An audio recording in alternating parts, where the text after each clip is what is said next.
Hey guys, this is Balu from Balu Prime and once again welcome you all back for an exciting tutorial. In this tutorial, let's see how we can do this kind of animations in Blender easily. So hope this tutorial will be useful, but before going to that, if you end up liking this video, please click on that like button, do share this content, and if you're new to this channel, consider subscribing my channel and support me. So further without any ado, let's begin. So here you can see I'm using Blender 2.91. Nice. Now let's select everything in this default scene by pressing A on the keyboard and delete. First, let's download a character along with the animation. So for that, I'm using mixamo.com. Just create an Adobe account. After that, it's good to go.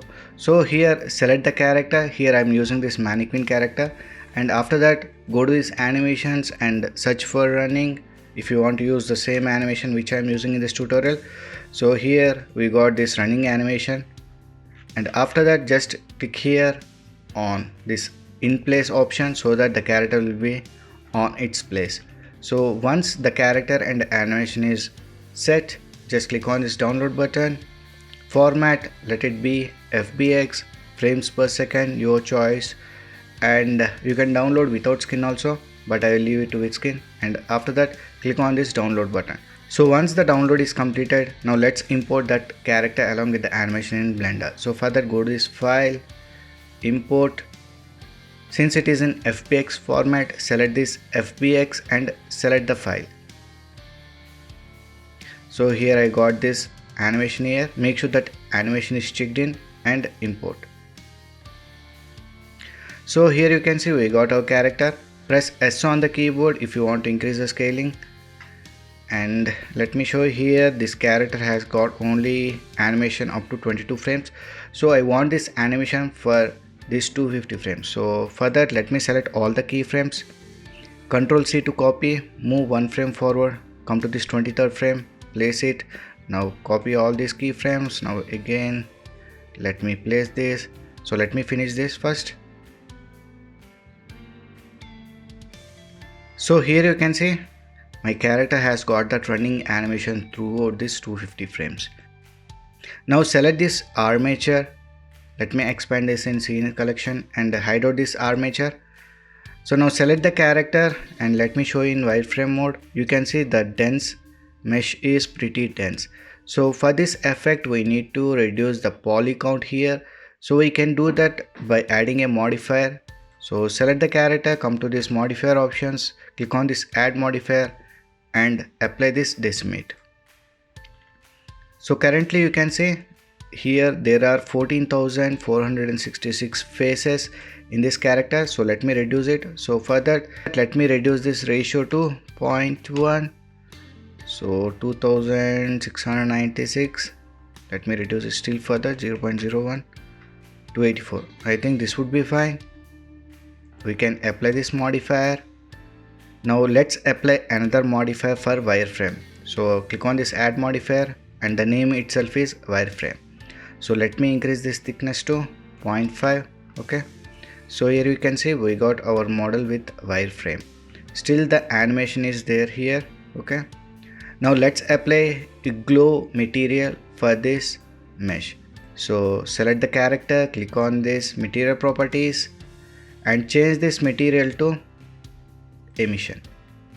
Let me change the color to blue and let me increase the strength to 10.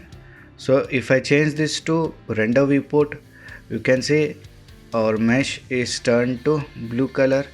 So in order to get a glow, go to this render settings or render properties, enable bloom. Now let me increase the threshold here.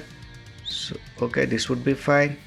Enable screen space reflections and the reflections also. So now let's add a ground plane here. Go to this add mesh, select a plane. Let me increase the scaling a bit. So let me add a material for this also. Add new material, let it be principal shader and color doesn't matter. Let me change to give it some metallic look. Roughness, reduce it to 0. Okay, so that we get some nice reflections of our character here. Now move on to this world properties, change this color to black. Now go to this render properties once again, scroll down to this film options and make it transparent.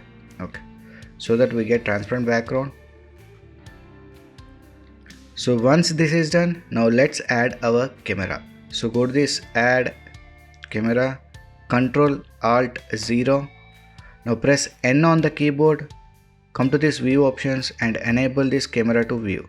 Now we can set the camera position here.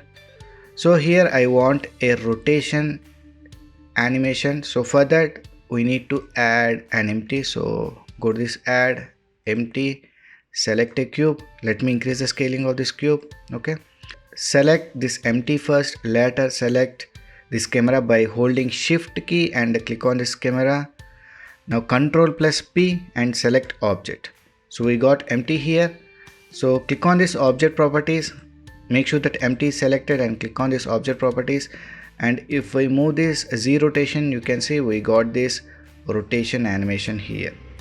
Now let's add rotation keyframes for our camera so that we can get turn around animation. So come to this first frame here, make sure that empty is selected, press I on the keyboard and add a rotation keyframe.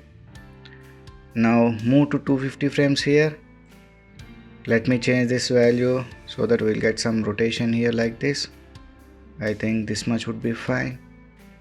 Okay, now again press I on the keyboard and add another keyframe for this rotation keyframe. Now if we play this animation, we can see we got some camera rotation on the scene, in the scene. Nice. Now let's move to this render properties.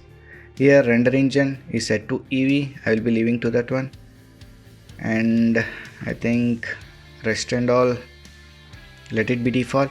Now move to output properties, resolution, it is set to full HD. Now enable this render region, frames 1 to 250, fine. Frame rate you can change here, I will be leaving to 30. Let me select this output folder where these files have to be saved. Output folder is selected. Now let me choose this file format. You can choose either JPEG or PNG. So I'll be selecting this JPEG. Quality 100% and image sequence, disable this. Okay, so once these settings are done, now let's move to render. So come to this render options and click on this render animation. So in this way we can create this kind of animations in Blender easily. So hope you guys have learned something new from this tutorial. If you have learned anything new, please like, share and subscribe my channel to support me. So we'll meet in the next video. Until then, signing off, take care, bye.